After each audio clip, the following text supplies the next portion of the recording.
KF-21 8호기를 폴란드 공군이 조종. 폴란드 국방장관이 동맹 요청한 이유. 수술 대성공. 한국 항공산업계 대규모 폴란드 동맹. 난리난 인니 정부 상황. 인니는 결국 축소. KI, 한국항공우주산업, 가 현지 시간 5일부터 오는 8일까지 폴란드 켈체에서 열리는 국제방위산업전시회에 참가해 중부 유럽 및 나토 회원국들을 상대로 활발한 마케팅 활동을 펼쳤다. 이번 전시회에서 KI는 폴란드 수출형 파-50PL 전투기와 잠정 전투적합 판정을 받아 성능이 입증된 KF-21 한국형 전투기, 소형 무장 헬기, 수직 이착 육무인기 나이-500V, 무인 아이브 등 차세대 주력 기종을 선보이며 유럽 시장을 공략한다. 올해는 한국이 주도국으로 참가함에 따라 한국 간 내 부수를 배치해 정부 방위산업 지원 정책에 맞춘 원팀 전략의 K방산 대표 주자로서 시너지를 더했다. 특히 KI는 전투기 교체 수요가 있는 주요 유럽 국가들을 대상으로 파-50과 KF-21에 대한 마케팅에 집중한다는 전략이다. 폴란드 수출형 파-50은 1호기. 2호기는 폴란드 국군의 날 15분의 8 유럽 하늘의 첫 비행을 선보이며 폴란드 주력 전투기인 미그-29 대체하는 핵심 기종으로 유럽 전역에서 주목받았다. KI는 국산 항공기에 관심이 집중된 유럽 시장의 KF-21의 확장성과 우수성을 홍보하기 위해 전 시장 내 유무인 복합체계 존을 구성하고 6세대 전투기로의 진화 가능성을 강조했다. KF-21은 F-50과의 운용 호환성과 기종 전환 용이성이 높아 폴란드에서도 차기 전투기로 적극적인 관심을 보이고 있다. KI는 이번 전시회에서 폴란드와 인접한 슬로바키아, 불가리아 등 네토, 북대서양조약기구, 회원국 주요 관계자를 만나 F-50과 KF-21의 우수성을 소개하고 잠재 고객을 발굴한다는 계획이다. 개막식 이후 KI 부스를 방문한 안제이 두다 폴란드 대통령은 폴란드는 KI와 협력해 F-50의 유럽 및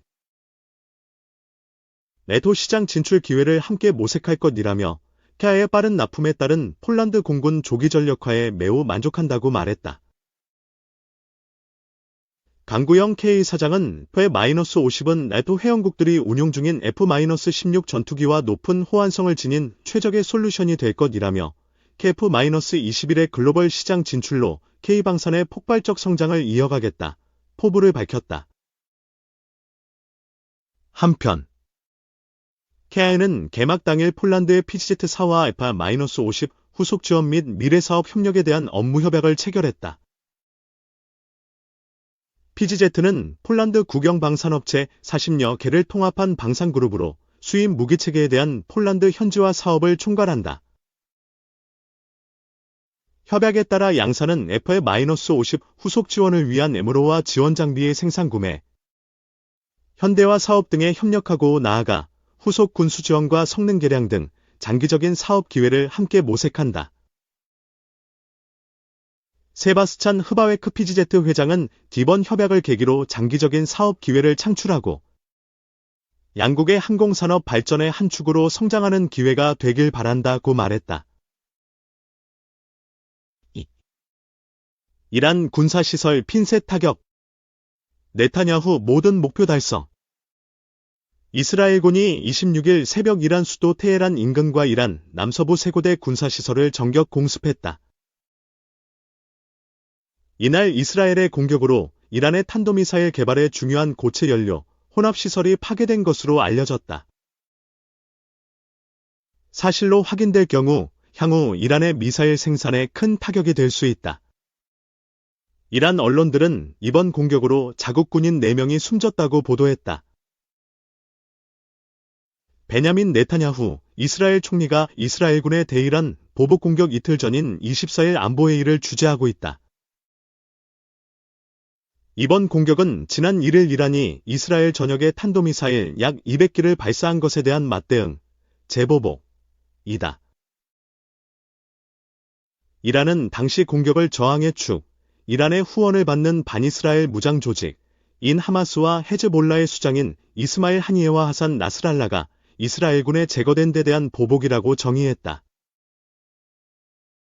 베냐민 네타냐후 이스라엘 총리는 공습 하루 뒤인 27일 공격은 정확하고 강력했으며 모든 목표를 달성했다.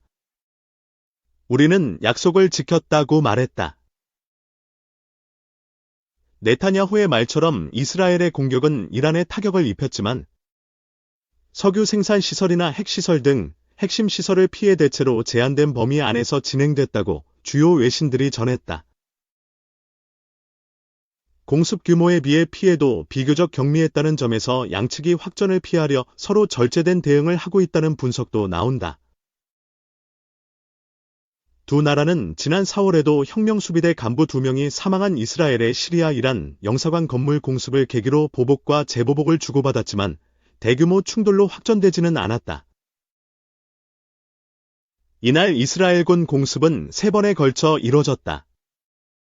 오전 2시 15분쯤 테헤란에서 폭발음이 수차례 들리면서 첫 번째 공습이 확인됐다. 이스라엘군도 긴급 성명을 내고 10월 1일 공습 등 지난 몇 달간 이어진 이란의 공격에 대응해 테헤란 주변 군 시설 등의 공격을 시작했다며 이스라엘군 F-15와 F-16 전투기가 출격을 준비하는 모습이 담긴 동영상을 공개했다. 이어서 두 번째 공습이 테헤란 인근과 남서부 시라즈에, 세 번째 공습이 후제스탄, 일람 등에 약 1시간 간격으로 쏟아졌다. 이맘 호메이니 국제공항 인근에서도 폭발이 발생하면서 항공기 이착륙이 일제히 중단됐다. CNN과 MBC, 엑시오스 등 미국 매체들에 따르면 첫 번째 공습은 이란의 방공미사일 발사대와 레이더 기지 등 방공망에, 두 번째와 세 번째 공습은 미사일과 드론 기지와 생산시설에 집중됐다. 이스라엘군에 따르면 새벽 2시쯤 시작된 공습은 4시간 만인 오전 6시쯤 끝났다. 총 100여 대의 드론과 전투기가 군사시설 20여 곳을 공격했다. 이 작전에는 회개의 날이란 이름이 붙었다. 소셜미디어에는 밤하늘을 가로지르는 전투기와 미사일의 섬광, 곳곳에서 불길이 치솟으며 폭발음이 나는 모습 등 이란 현지인들이 찍은 동영상들이 올라왔다. 이스라엘은 일단 공습이 성공했다고 밝혔다. 다니엘 하가리 이스라엘군 수석대변인은 작전 종료 후 이란이 지난 1년간 이스라엘 공격에 사용해온 미사일과 드론 제조 시설을 집중적으로 노렸고 이란의 지대공 미사일과 방공 역량도 함께 표적으로 삼았다고 발표했다. 하가리 대변인은 필요한 경우 추가 표적을 선택해 타격할 수 있다고 이란에 경고했다. 이란은 반면 피해가 경미하다며 태연한 입장을 내놨다. 이란 공군 방공사령부는 방공망이 이스라엘 공격을 잘 막아내 피해는 제한적이라고 밝혔다. 정부 대변인도 공습으로 작은 피해만 있었다며 국민들은 유언비어에 신경 쓰지 말고 정부의 공식 발표에 주목해달라고 했다. 영국 파이낸셜 타임스 등은 최고 지도자 알리 하메네이 등이 앞장서 복수의 불길 피해 대가 등 격한 표현들이 동원되던 이전 모습과는 확연히 다른 모습이라고 지적했다.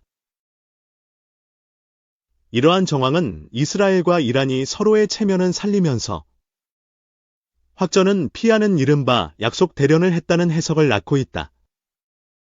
우선 이번 공격은 이스라엘이 공습을 받은 뒤 25일 만에 단행됐다.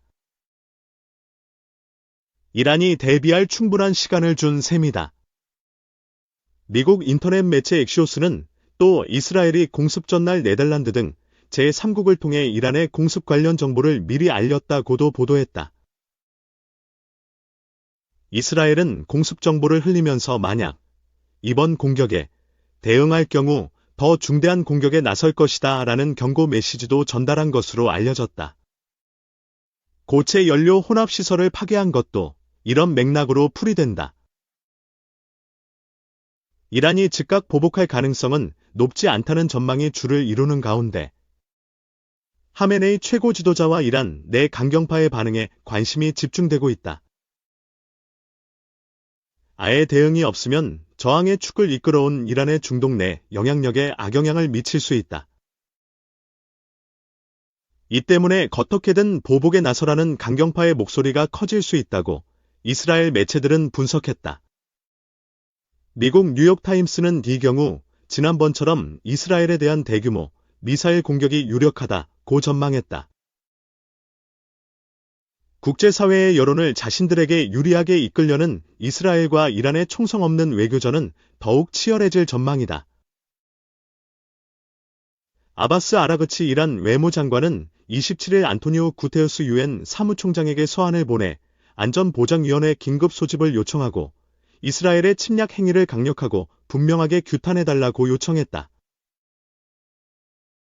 앞서 전날 공격 직후 요아브 갈란트 이스라엘 국방장관은 로이드 오스틴 미국 국방장관과 통화를 했고, 오스틴 장관은 이스라엘의 안보와 자위권에 대한 미국의 철통 같은 약속을 재확인한다고 밝혔다.